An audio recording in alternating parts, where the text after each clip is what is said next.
All right, Veronica, thank you so much for joining me today. I'm so excited to have you on the blog. Thanks for having me.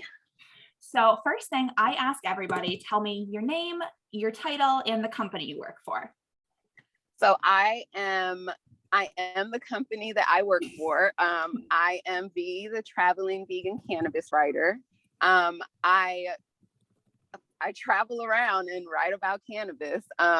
In the big picture, I focus on Black, Brown, and women-owned businesses. Though in all of my work, you'll find that I covered everybody and mostly everything in the space. I contribute to a bunch of magazines. So I think some people think I have like multiple employers, but I'm a freelancer. And so my main thing is my site, which is the travelingvegcannawriter.com, where I run a blog with a beautiful team of writers, and we publish a bunch of stories, educational information, various industry interviews. And basically the mission there is to move everyone towards plants, be it in medicine and in diet and total lifestyle. And then, yeah, the contribution to, there's new publications that pop up every day. So I used to say that I contributed to just about all of them, but no. So I do Skunk Magazine, Ganjaprenuer, Leafly, The Chronic Magazine, and Herbage Magazine, to name a few. But yeah, I write for about 2 handfuls of industry publications. That's awesome. And full disclosure to anybody listening to this, I am a part of that fantastic team of writers on your website. Yes, yes. And oh gosh, like literally one of the easiest to work with. Like your work never has to be touched. Like I freaking love it. Thank you. I love it. It's so much fun to sit down because you're always like, what do you want to write about weed? And I just get to rack my imagination and come up with something super fun that I want to talk about. Yeah, because it kind of sucks, right? Like the blog is really a community thing. So I also, will feature people who don't regularly contribute. People have things to say and they need a platform to, publish on. And we're here for that too, Yeah. So it's really a community effort. And I want for people that write for the blog to write about what, is passion and, what's living in their soul. And while I may issue out assignments here and there, it's really, it doesn't just need to be like my voice and my line of thinking on the blog and everywhere else. It's a team effort, community, collaborative. And so, yeah, everyone has their own voice and identity. So, and I always want to know what you guys are thinking and what's happening in your neck of the woods, because I can't be everywhere at the same time. Absolutely. So you have this phenomenal website, all of these great publications that you write for, and this really cool team of writers. But of course, you did not start with all of this. So what brought you to starting your blog? So the blog happened after I was in the industry for a second. So I'm pretty new, period, right? Like I just started regularly consuming cannabis in 2015. Because of chronic migraine. So I'm overall in all forms like a newbie to cannabis. And so when I started writing for these various publications and I would pitch the type of stories that were important to me, I would get a lot of no's, because they're the type of things that I really want to talk about and cover are sometimes a little bit taboo and mainstream. They have like a certain pulse that they keep it with. And a lot of my stuff it's not mainstream. And so I needed a place to publish these stories because they're equally as important as anything that goes into, Ganjaprenuer or Leafly. And so the blog was born. And I would get a lot of messages from people that really wanted me to mentor them and to transition from, whatever careers they were in to their passion, which is writing. And I'm like, well, what better way to do it than to literally sort of have like, I don't know, it feels weird to say mentor, because everyone that writes, contributes to the blog. Like you all are already writers. So it's not that I'm really mentoring anyone to become a writer, but it's more so maybe transitioning out of like what you feel like you have to do into something that you want to do. Yeah, absolutely. I think that's awesome. I started my blog for a similar reason, because I wanted to publish the stories that I wanted to publish. And I think it's incredible what happens when you take ownership of your voice and the direction you want to see your writing going and the response that you get. Yep, absolutely. So you started using cannabis in 2015. What was your attitude to it beforehand, and what made you finally decide to try it? So I grew up in the South. I grew up in Florida, with Caribbean parents. And so cannabis was, the devil's lettuce. It was a drug, and it was something that you are not to like ever even look at, right? Because the government pushed these ideas in everyone's head. Mhm. And so for almost all of my life, I didn't judge anyone that consumed, but I always kind of did the little smirk and shoulder thing, like, no, it's okay, kind of like secretly judging, like, the stigma, right? And Mhm. so I started consuming in 2015. I was diagnosed with chronic migraine, and I let the doctors put me on 5 different medications that didn't help. And I think actually made me a lot worse because I was starting to battle side effects from those. And so I was living in Dayton, Ohio at the time, and I had friends over, and I had my migraine trigger, which is like I'll get dizzy or I'll start seeing like little specks, in my vision. And so I know that that means a migraine is coming. So as I'm prepping to take, I don't know, 3 freaking pills, right? My friend is like, what are you doing? Like, you need to just smoke this because obviously none of that's helping. And this was like the fifth round. And I'm like desperate at this point. But I also worked for corporate, right? Like I worked for Liberty Mutual, and like, you can't just like say whatever, right? The system gives you choices based on what they want you to choose from. And so I always felt like me consuming cannabis would be me jeopardizing my job, right? Because anything can happen, right? What if there's a work comp claim? Now I have to go take a drug test. Now there's cannabis in my system. I was so desperate at that point that I'm like, I don't care. Like I'll lose a job, lose whatever. I want to lose this migraine, right? And the next day I went out and got an eighth, and I've been consuming cannabis every day since, because all I did was 2, maybe 3 inhales, and I went to sleep, and I woke up like, oh man, I was like, yeah, I'm never going back. And then that's also when I knew what I would write about. Like I always knew I'd be here traveling and writing. I just didn't know about what. And cannabis is, that day, everything was confirmed for me. That's incredible. That's something that I've heard from other people too, is you get to a point in your medical journey where mainstream medical options are really failing you and not providing the relief that you need. And people get to a point where they're like, you know what, screw it. I will try this terrible, awful, no good, very bad drug that the government has told me never to try. And it ends up being like a miracle, right? And then it's just Yes. like, and then you can tell, really, it wakes you up even in this way where you understand why the government is telling you these lies, because big pharma would not be here if we all had the freedom and luxury to consume cannabis. Yeah, you're absolutely right. So you came from a corporate background, but it sounds like you've always known that you were going to be a writer. Is that right? Yeah, it was like this dream, right? Like when people are like, what do you want to be when you grow up? And it's just like, I had this wild dream. So I thought I had to always like pick something. So I like law and I love challenging systems. And so I'm like, oh, I'll just be a lawyer. But what always lived in my soul, I just never seen it done, was to be literally a writer living out of a suitcase, traveling the world and writing about something. I just never knew what the something was. And I didn't want it to be about me because, I mean, you know what I mean? Like there's only so much I could write about that has to do with me. And I've always been like mission oriented, like advocate, like what am I going to use my voice for in my writing? And yeah, so it hit me when cannabis got into my lungs. But I always knew I'd be here in some shape or form. Once, like I fixed the mental blocks and these like chains that we generally grow up in and allow ourselves to be victims to. But yeah, again, cannabis kind of cured me from all that. Like she released me from all that stuff. And I'm like, let me go out here and tell the world about you. Yes, absolutely. I love that you always knew that you were going to be here. You didn't know how, and you didn't need to know how. That wasn't the important part.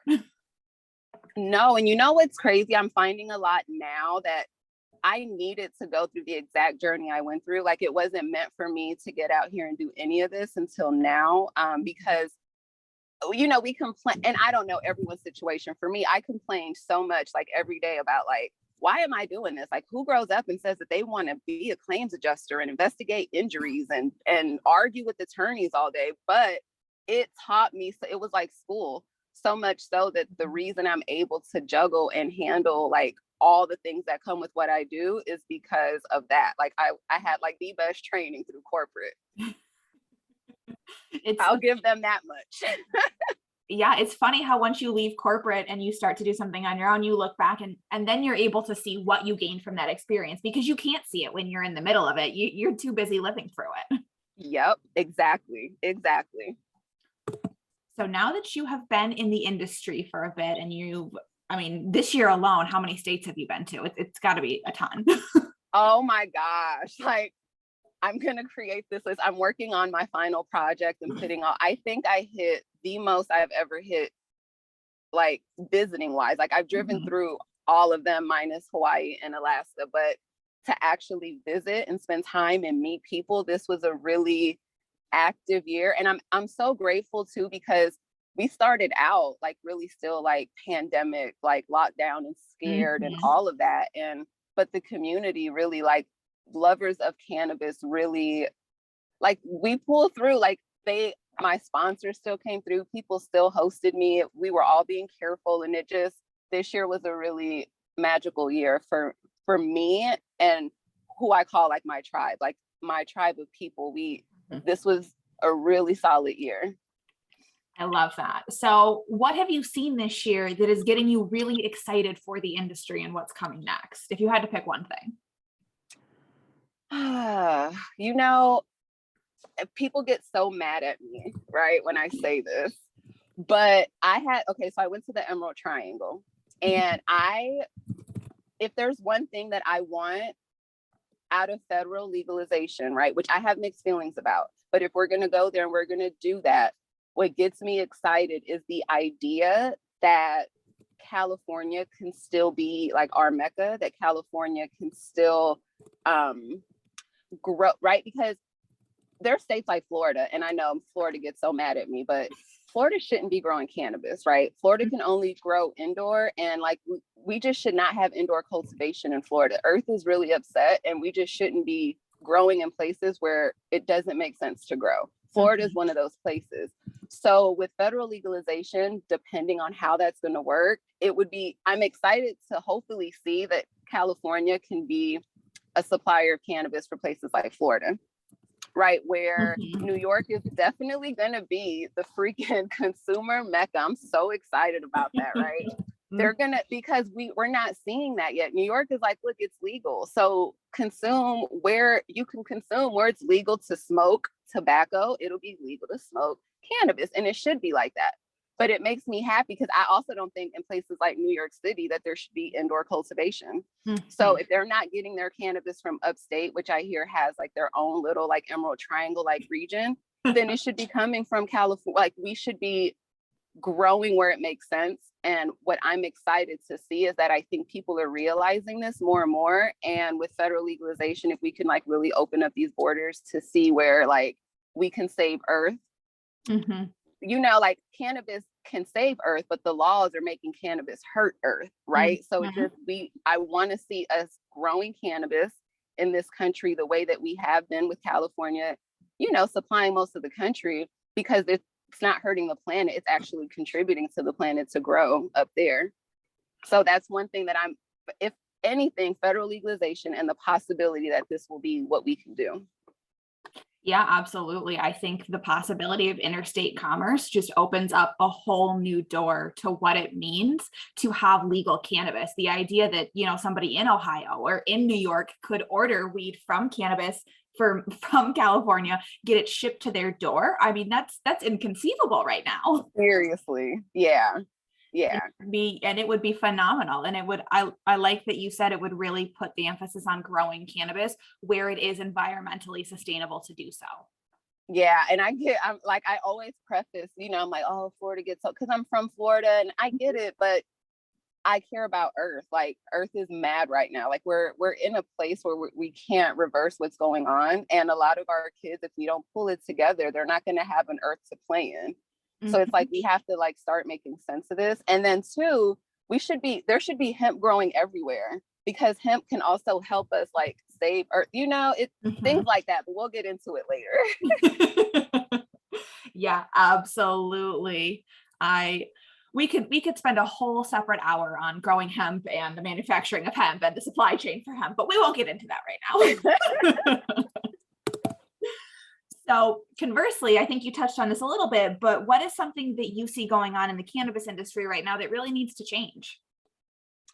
Okay, I don't like the waste. We waste so much in packaging because of laws. Like, I get that we have to have I get it. We have to have regulation, right? Because everyone or everything or every process can't be trusted, right? But something like having to use plastic for it's not, I don't like it. Because we're losing. The thing is, it's like, right, like our OG, like our legacy farmers, like the old school, like they care about earth. But all these laws are making it to where like we're battling, like cannabis can save, but then cannabis is hurting. And another place that is hurting is all this plastic that we're having to use. So I would love to see, I don't know, like glass, but even that, it's just like, I feel like I could go into the dispensary and get the pre-roll of the day, and you can just hand me the pre-roll and I can walk out. Like, why do I have to have it in any kind of specific like packaging? Because the government says, hey, it should be packaged in plastic. It doesn't make sense. So that bothers me. Yeah, absolutely. I mean, it's a damn shame how wasteful cannabis is. It's like when you go to the grocery store and you see that they've like plastic wrapped your oranges and you're like, you don't need to do that. Yes. Like, I could have just taken the orange. I could just take the little baggie of weed. I could just take the pre-roll. I could just take the edibles baggie. You don't need to then wrap that in plastic and then seal that off with more plastic. Right. Exactly. Yep. Yeah. And I think it goes back to a lot of what you said, like capitalism and the government getting their hands in this industry and really changing it from something that is earth focused and people focused to something that is money focused. Yep. Absolutely. I fear that, like, that's the one part of federal legalization where I'm like, I have mixed feelings. Like, if man, I would love to then just see it decriminalized and like, because for it to go total corporate is going to be like such a shame. I've heard that before. Just decriminalize it and stay out of the way. Yep. The states have proved that it isn't necessary to have federal regulation. We just need the federal government to stop hurting the industry on purpose. Exactly. Yep. You got it. So I know so much of what you do is centered around promoting women and promoting Black and owned businesses, which is awesome because we see the headlines all the time that the bigger the cannabis industry gets, the more of a diversity problem it has. So talk to me about how diversity and inclusion have played a big part in your journey as a cannabis writer. So,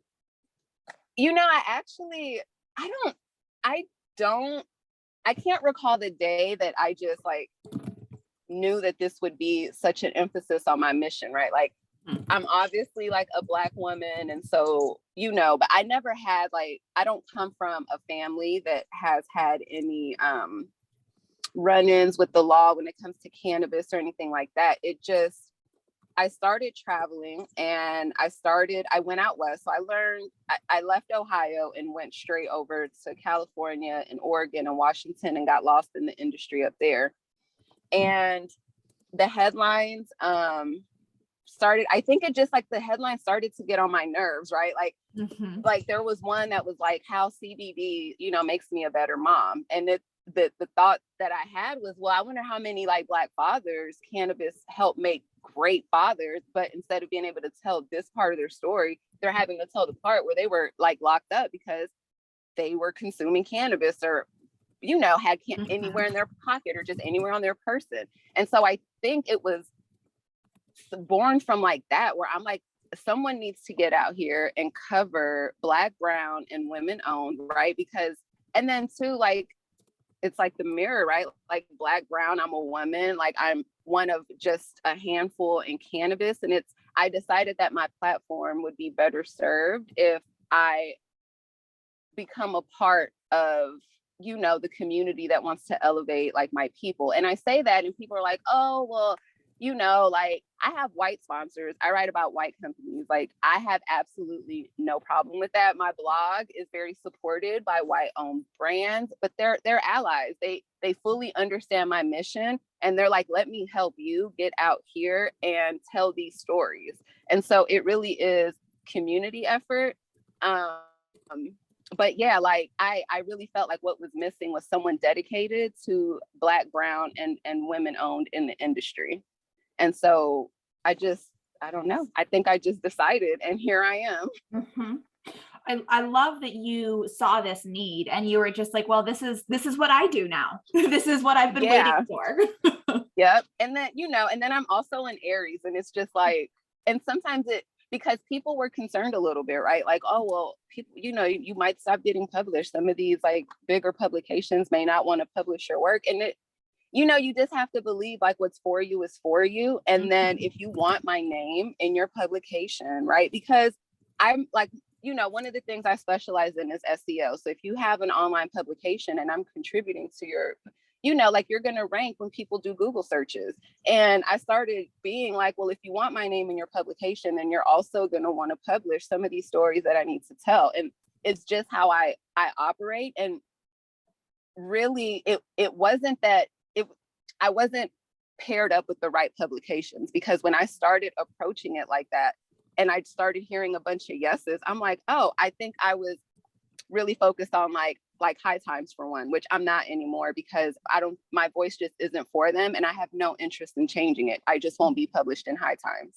Whereas Stunk Magazine, oh gosh, like she's so great. Like she wants to elevate and help me tell all these stories. And it's just like, in the beginning, I would be like, oh, these mainstream publications, blah, blah, blah. But it's that I needed to weed out those ones and really get paired up with the ones that see my vision and want to be an ally and help me tell these stories, which is why I thank them so much all the time. Because yeah, my voice is big and my blog is great, but everyone has like their favorite something, and they really do give me access to their audience without altering my voice and all that stuff. And so everything that I do, from my blog to other publications to my travel, everything, it's really all community focused.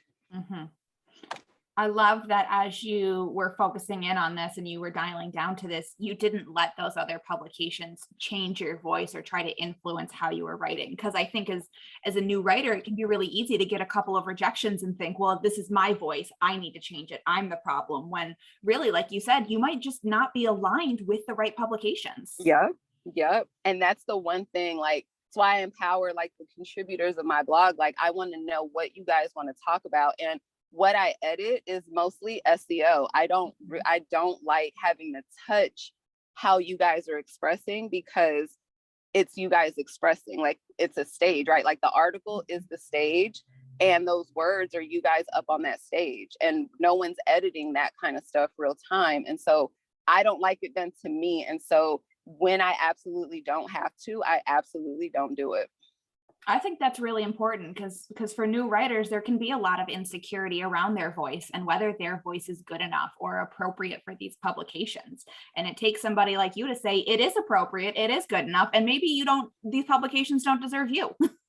No, seriously, like that's where I'm at with some of the writers that contribute to the blog now. It's like that society, like, oh, like, it's too strong, or, oh, you should soften it up, or it's and it's just like, no, it's fine. We just, what needs to happen is I just need to edit it for SEO so Google can pull it up. And then that's it. Your voice is fine. Like, because a lot of the time I think society likes to call passion anger, especially when a woman is delivering the message. And so part of my thing is I'm elevating women voices. Like, I call it like cleaning it up, like, I don't like doing that, because a lot of what we're talking about, it's messy and, so yeah.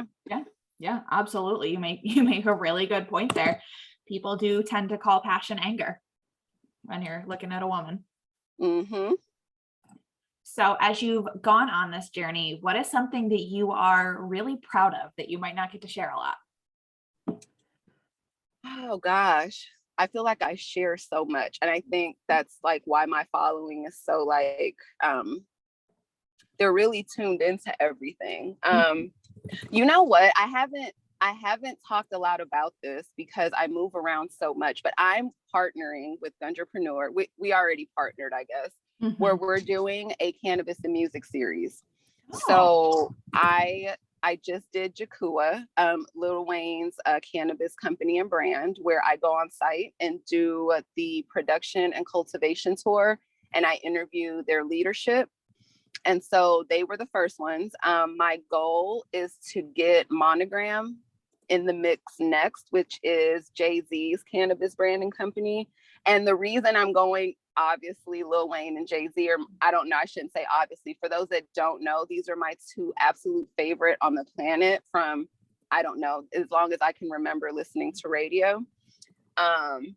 Well, that's not, no, because I was listening to radio before 96. So since 96-ish, they've been like my absolute fave. And so naturally, like when they launched cannabis brands and companies and they're talking about it all their life in their music, I'm like, I need to go see what's going on.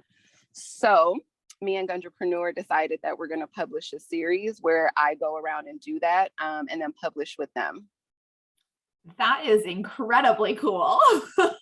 And I guess I can go ahead and, I haven't talked about this really, but Jakua gave me a VIP invitation, me and my team, for the next show. I don't have those details yet, but you're a part of the team. So my goal is that literally like all of us will be able to be at the next Lil Wayne show, which he does surrounding launches, right? So he just did one in Vegas a couple of weeks ago because his brand just launched in Planet 13 in Las Vegas.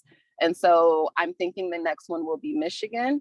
And so I'm hoping that we can all get out there and like, I move around so much and it's so fast paced that sometimes I don't like sit and like take in all the great things coming my way. But that question just triggered that, like, oh yeah, like actually. So yeah, Jakua is literally like everything I'm happy for in this moment in the industry, company wise, and all of that. Because too, like while they're an MSO, and MSOs, they're not always great, right? Like there's some really like horrible stories with MSOs out there, but they are such a fun brand that celebrates life that it's been really exciting getting to learn about them and like learn the team, and like really everything that they believe in is like the celebration of life, and cannabis being like an inspiration to people. And so, yeah, they're really like all the exciting stuff in this exact moment, because I'm actively working on getting their piece finished for Ganjaprenuer, and then the hope is to have Monogram up next. That is such an incredible series. I mean, your 15-year-old self must just be like keeling over inside to see what you're doing. Literally. That is awesome. So what do you see coming next for the cannabis industry? What do you think we're looking at in the next couple of years? Oh my goodness.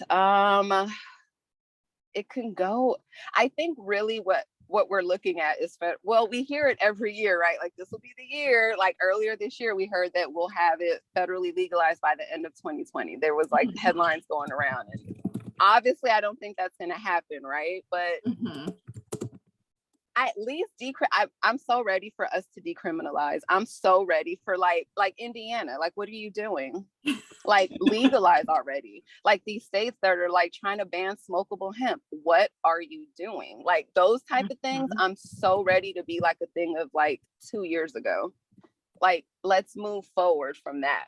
But what I have my eyes on, and my biggest hope for this industry, is that we can decriminalize. At bare minimum, let's start there, and like open up the gates, like let my people go. Like we're out here making money and millions, not me, but people are making millions in this industry, and it's like, why are people still sitting in jail?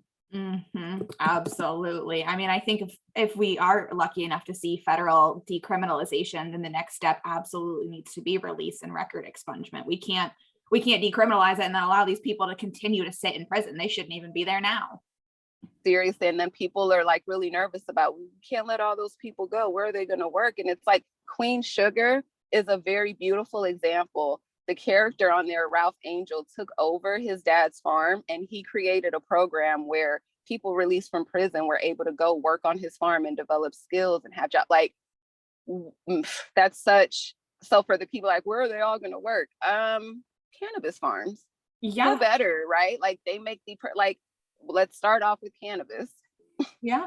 That brings us to a whole separate conversation about how the US treats convicted criminals and how hard it is to get jobs after, and how the cannabis industry itself can sometimes make it harder for people with cannabis convictions to even enter the industry, which is the most hypocritical thing I've ever heard. Yep. We have some work to do, to be sure. Yeah, seriously. Yeah. And so that's why I can't be quiet. And people are like, you're so, like, I'm in Ohio now, and it's just, I'm vocal. Mm-hmm. And I put my card like on community boards, and I write messages on chalkboard wherever I can. Like, I'm out here like the Canna Fairy. Normally I'll have a bunch of CBD on me, and I'm passing out CBD joints. Like, Plain Jane sponsored me on my East Coast tour, and they sent me 300 pre-rolls, and I was all over the East Coast handing out CBD. Like, we have to destigmatize, right? And like today I was at the coffee shop, and I wrote on the whiteboard, like, cannabis heals, the government lied, learn more at, in my website, because my mission is to stomp the pavement and really educate, inform, and destigmatize. So I have to be aggressive. And so, especially in places like small town Midwest cities where it's like, yeah, I have to be a little bit aggressive in my approach, but that's the mission. It's what, you can't, I always say, I can't go easy. Like, I gave up, I sold my house, I gave up my job, I moved into my car, and I hit the road. Like, so I didn't really come here to play. Mm-hmm. I mean, yeah, that's not a small thing at all. Yeah. What a crazy, incredible step to take on this journey, to move into your car and just go across the country and say, you know what, it's time. And that's why I always, like, it really takes an entire village. And I really only have the guts to be out here doing this because I'm so supported. Like, if all else, like when COVID happened and travel was just like non-existent, I have plenty of places that I can go and like regroup. Mm-hmm. Like, I choose this life. It's not like I have no other choice, which makes it so much easier to live this way. But again, like, everything is made possible because I'm so heavily supported. So I always, like, on my posts and in everything, it's always like, it takes a village. It really does. And like, mine is like amazing. You are doing something that I think is particularly interesting and unusual in the cannabis space. I came from the travel and tourism space, which has a lot of travel writers, and it's very common to host travel writers, to bring them in, to pay for everything, to run them around and show them all of your assets so that they can then write about it. And I think you're doing something very similar for the cannabis industry that not a lot of other people have caught on to yet. Yeah, for me, I thought about okay, how am I going to do this? Because I can't be full-time employed with corporate, and do, like, what I do requires that, like, you live and breathe it every single day. And I thought about the best system in America, which was the barter system. And I'm like, this is how, going down to like Malcolm X and Martin Luther King, when they would travel around to speak and like do their thing, they were able to do that because the community opened up their doors for them, and they were like, hey, come here. And it really takes like the love and support of community, and it makes sense to approach it that way because that's what cannabis is and always has been. And yeah, like, I sometimes, like, I'm not really surprised that it works, right? Because like, I'm a passionate person, and I'm in a passionate industry, and I'm aligned with passionate people. But then at the same time, when you turn on the news and you see like stuff like that goes on, and you like really pay attention to the world around you, and then like yours is just like, it's just almost like, wow, this is really working. And then it makes me just turn that right into like so much gratitude, because if it really wasn't for like people, like you said, like that host writers, and it's like a struggling artistry, really, until you make it, right? Like, it's always like, I always say that. I'm like, painters aren't the only, or musicians aren't the only, like, writing can be that. Mhm. And but it's not for me because I have like such a dope community. Yeah, it's an incredible thing that you've been able to build. Thank you. So what's next? What do you have coming up this year? I know you told us about some exciting things with Ganjaprenuer, but for you, what are you most looking forward to? Ending the year at home. I'm gonna go to Miami to celebrate the new year and bring in the new year. I'm excited for that. Next week, actually, I head over to Detroit. And then a few days later, I head over to Chicago. I want to close the year really having seen all major markets. And then starting next year, the goal and the hope, will, paying attention to because I'm not vaccinated and because I'm not certain I want to be anytime soon, my travel out of the country really depends on, the restrictions of other countries. And so my hope is that I'll be able to get out into the Caribbean. So I'm hoping to start with St. Thomas, then head over to Puerto Rico, and then check out cannabis industries, be it medicinal or whatever, in the Caribbean. That would be awesome. Right. So I'm hoping that, I have some kind of, opportunity without being vaccinated. But more on that later. We'll see. But that's the plan. Well, I really appreciate you sharing some time with me. And I have one more question for you today. Okay. What is your favorite fun fact about cannabis? Oh my gosh, that literally what it takes to create a cannabis strain is almost like exactly what it takes to create a human. Really? Further showing us that we are that our plant, we share the same connect, all of that fun fact that it literally takes just about what it takes to make a human to create the strain that we consume. That is interesting. I haven't heard that one before. Yeah. Well, awesome. Thank you so much for sharing some of your time with me today. I really appreciate it. Thank you for having me.